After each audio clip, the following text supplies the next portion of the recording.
Welcome to Autism 101 for First Responders by CARD, the Center for Autism and Related Disabilities at the University of South Florida in Tampa. CARD USF provides free coaching, training, guidance, and assistance to increase knowledge and make life better for individuals diagnosed on the autism spectrum across their lifespan. We connect families and professionals to services and resources. As a community-based program, we work across all settings where people live, work, learn, and play. Here is a video featuring our families, partner agencies, and friends telling you what is CARD. Video was produced by CARD and is available on YouTube. The hardest part wasn't getting the diagnosis. It was what to do next. What's an IEP? Doctors? Specialists? I worry about my son's future. Autism? It all changed with one call to CARD. Direction and connection. Answers and resources. Training and technical assistance. CARD's business program filled our tables and opened my mind to new customers. Guidance, resources, training. CARD, our beacon of light.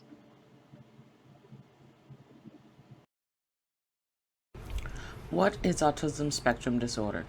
Look at this video by the Autism Society of Texas on autism with first responders.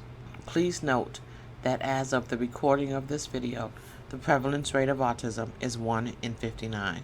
Keep your jacket on. Okay. Autism is prevalent. Statistics show 1 in 68 births will be an autistic child, and boys have 4 times more of a risk of being born with autism than girls. So the chances of a law enforcement officer or a first responder coming in contact with a person with autism, possibly a young adult male, is very high, and if approached the wrong way, could lead to a deadly or dangerous outcome. It's a huge problem. It's a huge learning curve. I think it's a huge learning curve for everybody because not everyone understands what autism is or ASD. And so I think it's just getting the right education and being open to answering questions, asking the right questions, knowing certain things like touching. An individual with autism might absolutely hate touch. And so not meaning to, you can set someone off just by touching their shoulder, and they can start screaming, biting. When you see someone with autism and you meet another one the next day, they could be completely different from each other. There is a saying that says if you've met one person with autism, you've met only one person with autism, just because they look so different across the board. No two are alike. So autism, there's 3 core symptoms. So there are deficits in communication, in social understanding, and in their interests. They tend to have very narrow, restricted interests or repetitive behavior patterns. So individuals affected with autism will have a hard time communicating and also reading other people's nonverbal cues. Police officers are trained to roll up on the scene and make immediate eye contact with the person being pulled over. If they look suspicious or don't look you in the eye, training tells you this person has something to hide or may be on drugs. But that can also be a key sign that this person may have autism. We're seeing this where first responders maybe jump to conclusions or make assumptions about the person's character.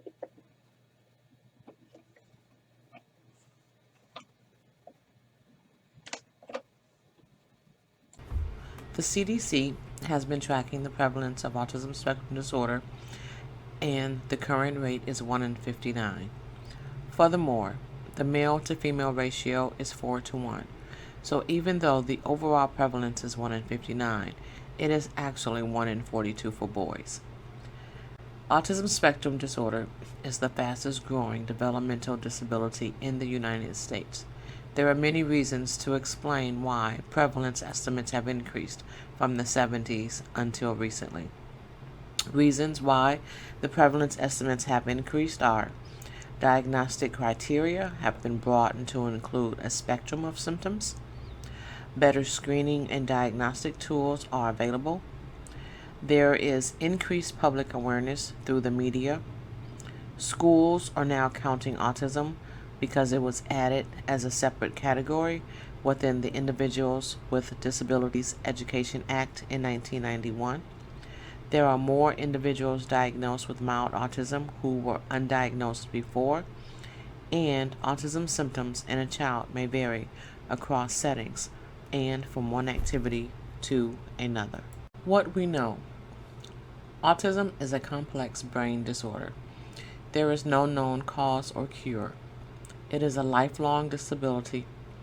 There are no outward physical symptoms, and there are 3 diagnostic levels of ability ranging from mild, level 1, to severe, level 3. A person with autism shows signs that the brain did not develop in a typical manner.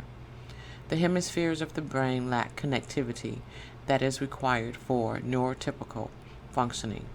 We use the term neurotypical instead of the term normal.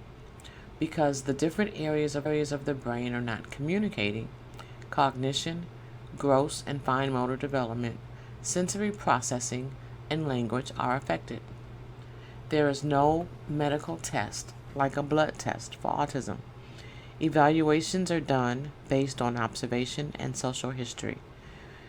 We have not pinpointed one single cause for autism, but current research points to a combination of genetic and environmental factors.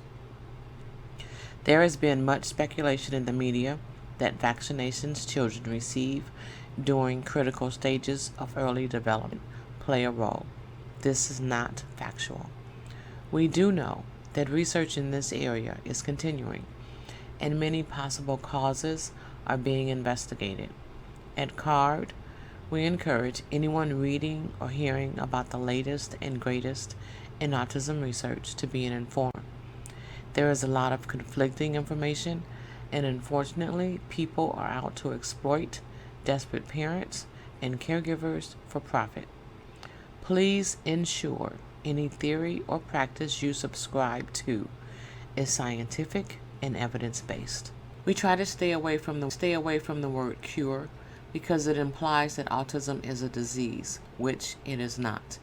It is a developmental disability, meaning the onset happens very early in life, most likely in utero, and will stay with an individual throughout the lifetime.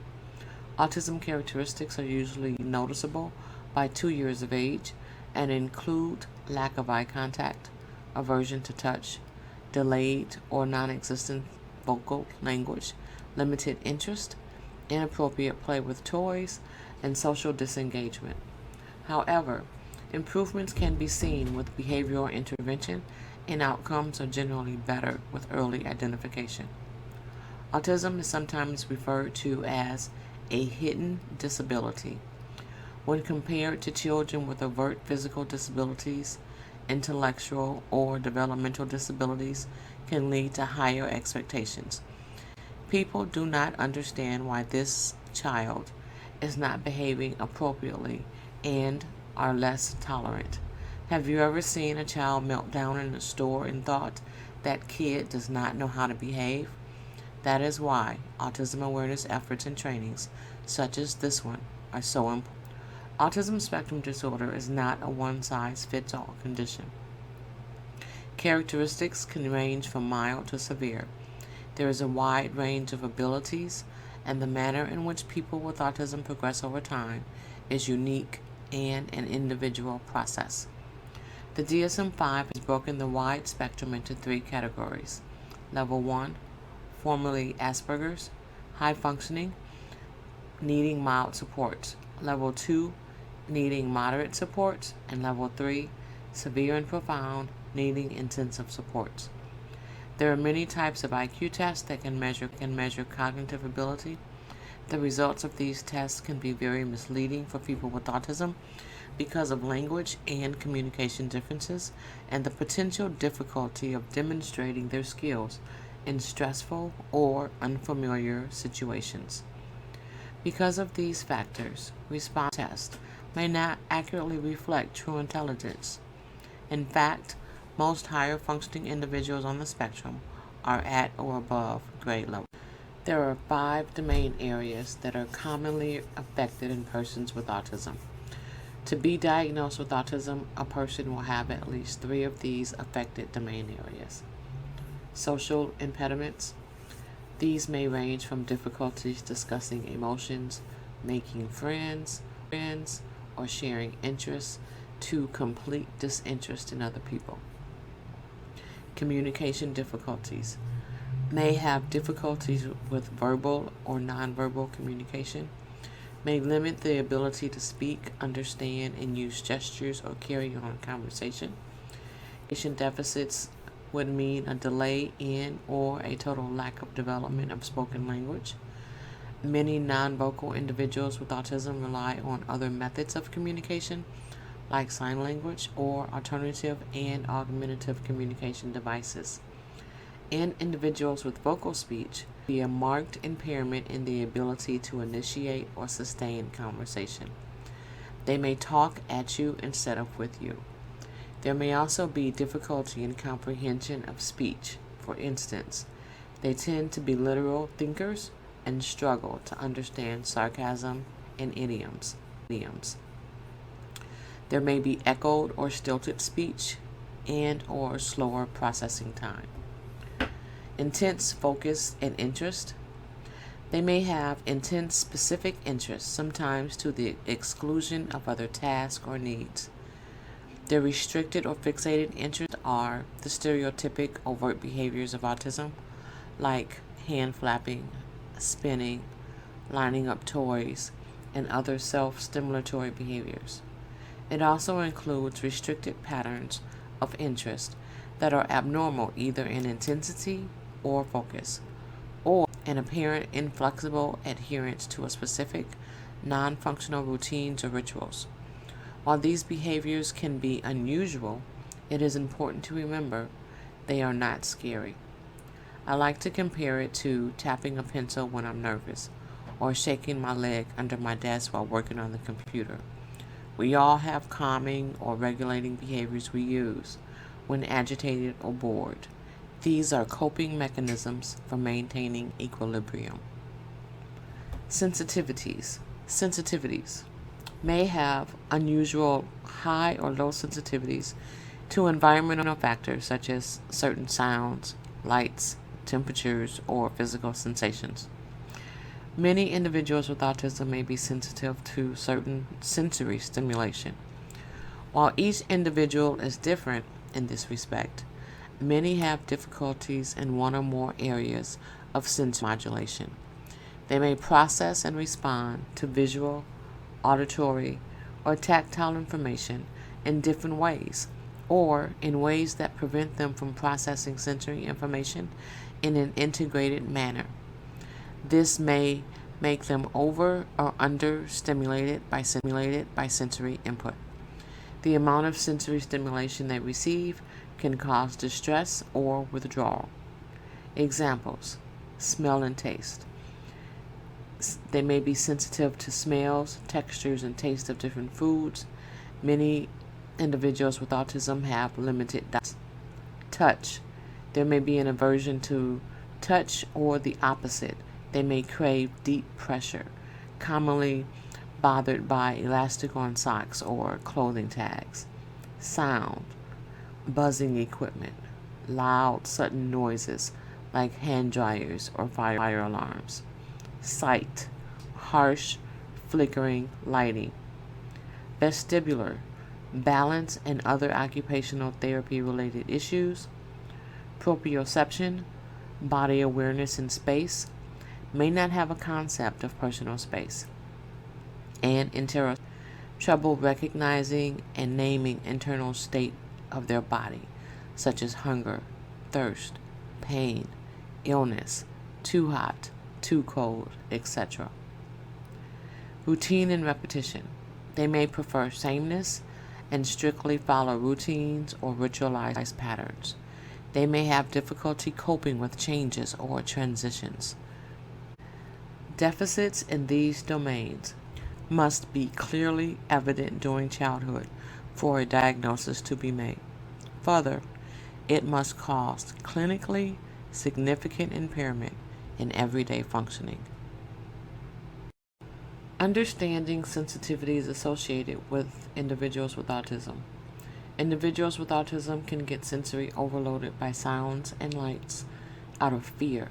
They may try to run away or become aggressive when this happens. Because individuals with autism may have sensitivity to touch, they may fight back if they are restrained.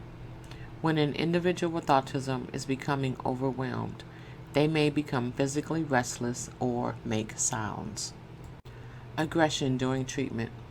Here is a video provided by the Autism Society of Texas that discusses aggression during treatment by first responders. Aggression is common during rescues, even if police or firefighters are trying to save their lives. Treat each case as critical. Children with autism have an impaired sense of danger and face immediate risk. Trying to restrain an individual with autism that is already not understanding what's going on, and that's apparent in their aggressive behavior. So they're in a fight or flight mode is only going to trigger a more severe outburst or a more severe behavior. And it's very common for them to start engaging in headbanging, biting, spitting, throwing. And so you really want to look for signs that they already feel threatened. Crisis situations are stressful for anyone, but extremely so for someone with limited communication or coping skills. Persons with autism may be fearful of strangers. Furthermore, your appearance in their life is a disruption of their routine. They may rely on an injured caregiver to communicate for them. And sensory overload. Sensory includes but is not limited to smell, smoke, gasoline, burnt rubber if there is an accident, noises, alarms, screaming, yelling, sirens, sight, fire, emergency vehicles, and heightened emotions. The Autism Society of Texas describes the incidences of wandering of persons with autism spectrum disorder. Much more, that squeeze effect allows their central nervous system to calm down and allows them to kind of de-escalate a little bit. Some people with intellectual and developmental disabilities are known as bolters or runners. They're captivated by small distractions and are prone to take off without warning. They are also attracted to running toward water, traffic, or one of their favorite places. Unpredictable sounds like sirens, fireworks, dogs barking. Those are all things that can trigger a child to want to escape, run off, get into the corners, self-stem, be aggressive. I've seen kids that have to be locked up at night in order to keep them safe. Most houses I go into have several locks and chains on the doors to keep them in because they run. And so that's a huge concern that they can run out the front door, they could hurt themselves, they could get into something they're not supposed to get into. And so most parents have an extreme fear, it seems like, if their child is prone to behaviors like that. The National Autism Association reports that 91% of children who drown in the U.S. are children with autism. If they are missing, check waterways first. So with the runner, right, we obviously would go back to the last known point of visual contact, but even while we are approaching the scene, hopefully we get some kind of, are they in pajamas? Are they don't have a shirt on? Is it 3 a.m.? Well, we can start narrowing down those people, right, as we're coming into the scene. But the autism community and those individuals tend to be heavily drawn towards water.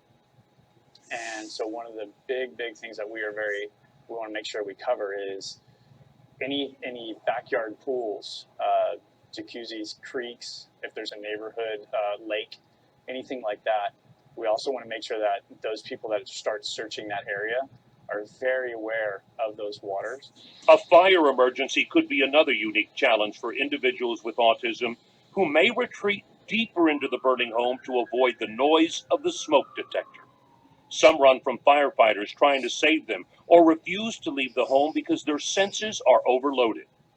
The chaotic events of a fire can cause the child with autism to run back into the burning home to seek comfort in a safe place like their bedroom, under the bed, or a closet, even if it will jeopardize their life.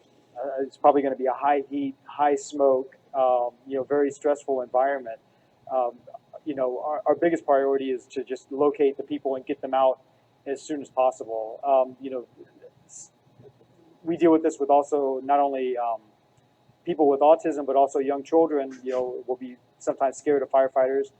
We're wearing a lot of equipment. You can't see our face. We're breathing air. Wandering facts and stats. Here are some important facts about wandering for you to be aware of. 49% of children with autism engage in wandering behavior. Wandering may also be called eloping or boating. From 2009 to 2011, accidental drowning accounted for 91% of deaths in the United States of children with autism ages 14 and younger. Less than 1/3 of children with autism that elope are able to communicate their name, address, and phone number. Children with autism are 8 times more likely to elope than their peers or siblings between the ages of 7 and 10 years of age.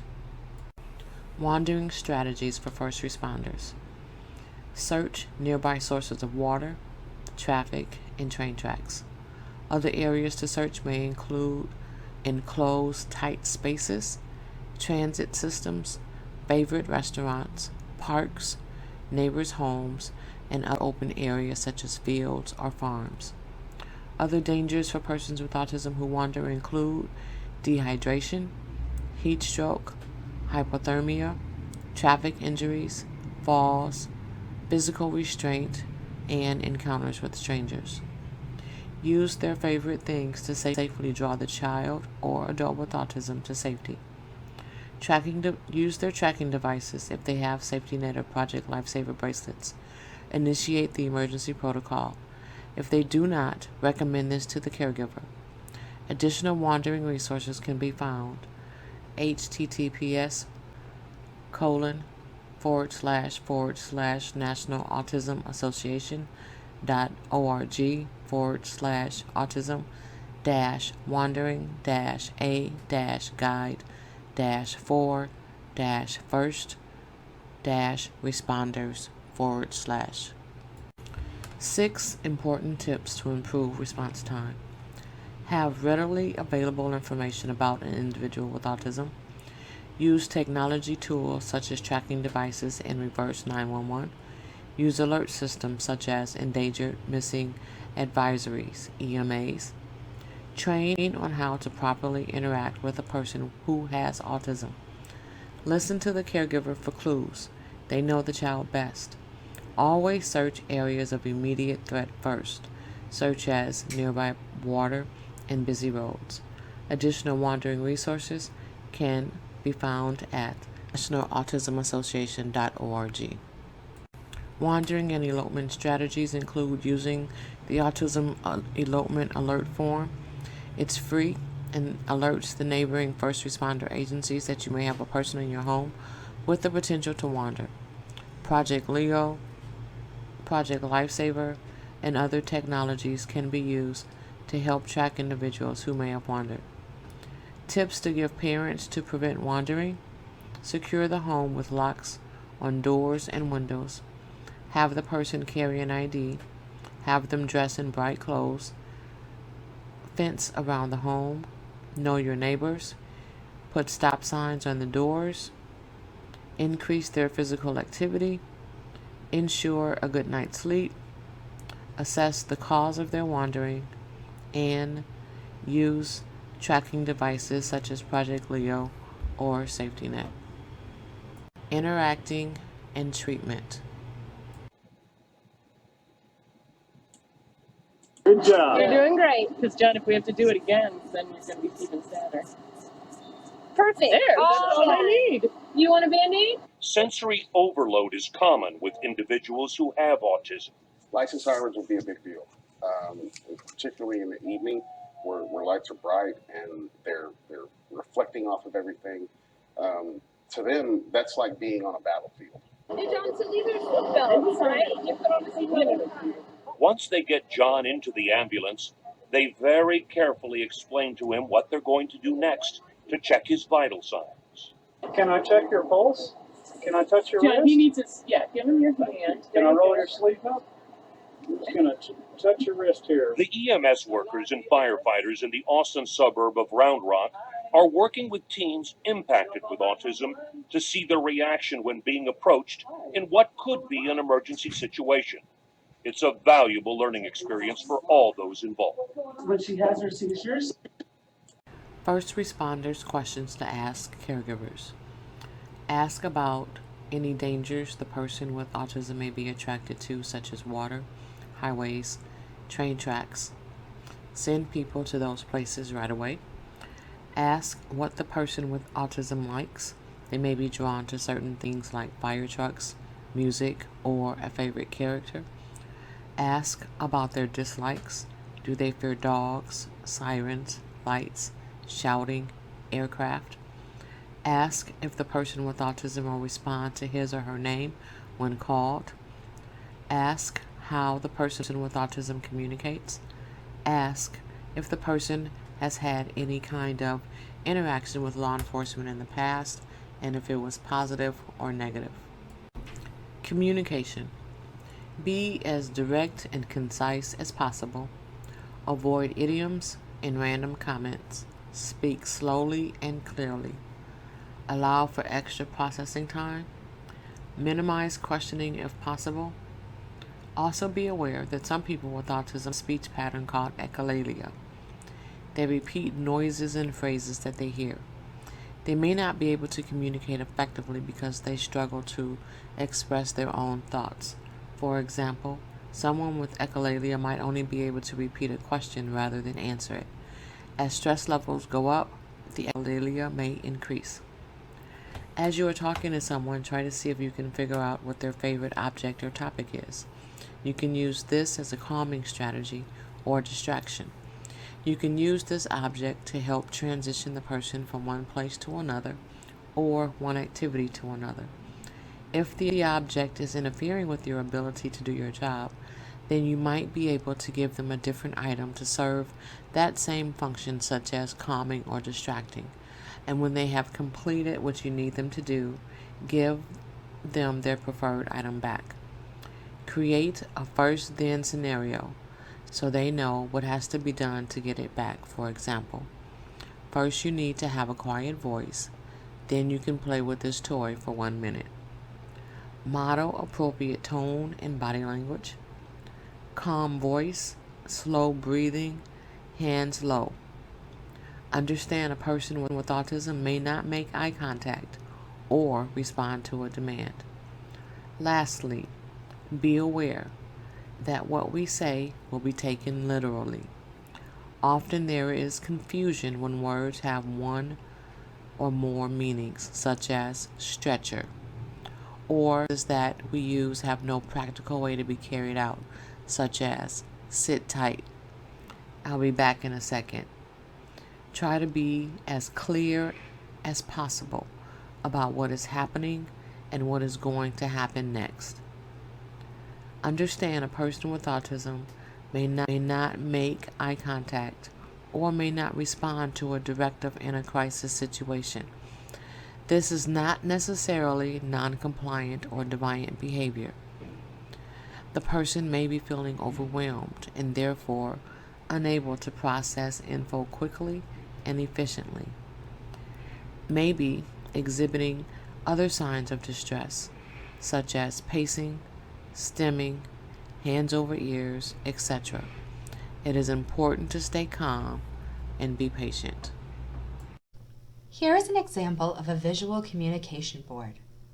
Some people may have an electronic device or a simple laminated communication board so they can spell or point to the pictures to indicate their thoughts and needs. This is part of the communication boards distributed to police officers and first responders in the city of Tampa. Having this available in their vehicle will be helpful if they get a call to assist someone who may have limited verbal skills. Common metaphors. Take a look at these 3 photographs.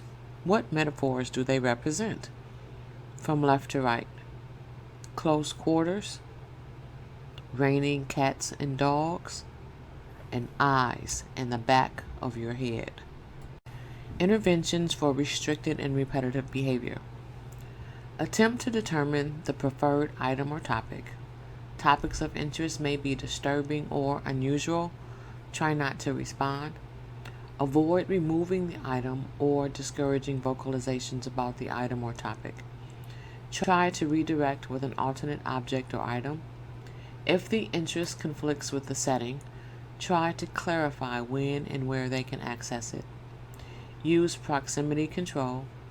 Use restraint as a last resort.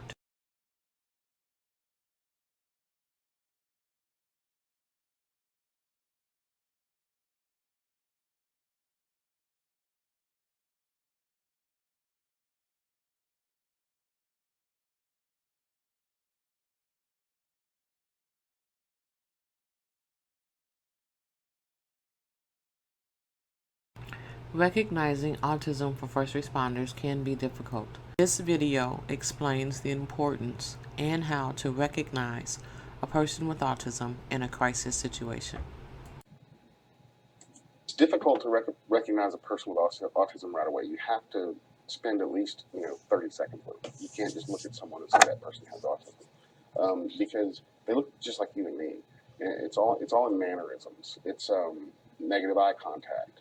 It's a lot of times their posture. One of the fastest growing needs for us is how to properly interact and be able to handle different types of situations when dealing with individuals who do have special needs.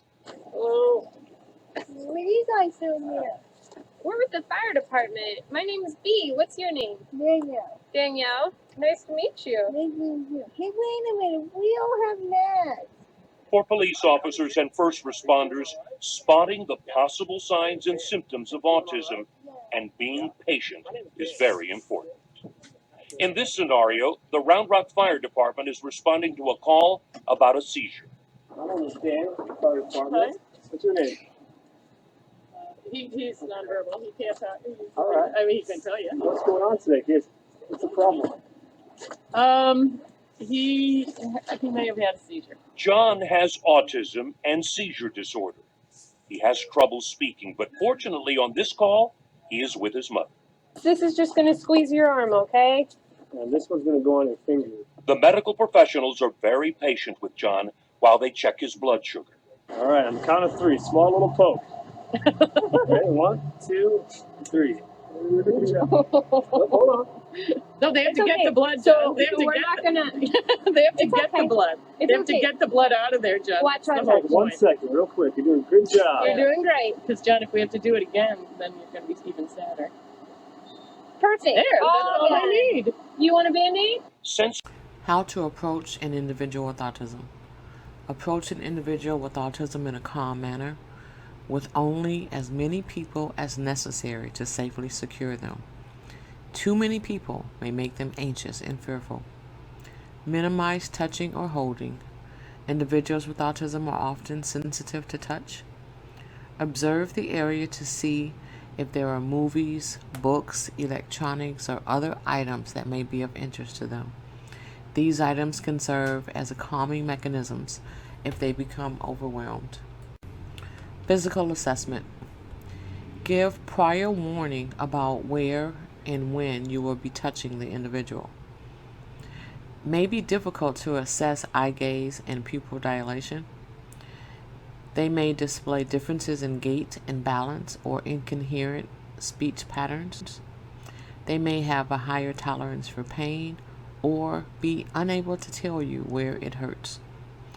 Their responses may be unclear due to echolalia, and they may use a communication card. First responders do an assessment on the person in crisis from head to toe that lasts 60 to 90 seconds. Recall what we mentioned earlier about sensory differences related to the vestibular system and also the communication challenges a person with autism might have. These signs may be related to the autism itself and not necessarily an internal injury. What you might see as a first responder in the field: a person not responding to your questions, someone unable to express pain or discomfort, anxiety and stress, limited or no communication, stemming behavior, confusion, not wanting to leave, and attempts at elopement. Additional resources: Autism First Responder Access and Functional Needs Training Series, Ready San Diego, and Encountering People with Autism, a First Responders Training, Allegheny County Chiefs of Police Association. Thank you. For more information or additional trainings, please contact the Center for Autism and Related Disabilities. Phone 813-974-2532.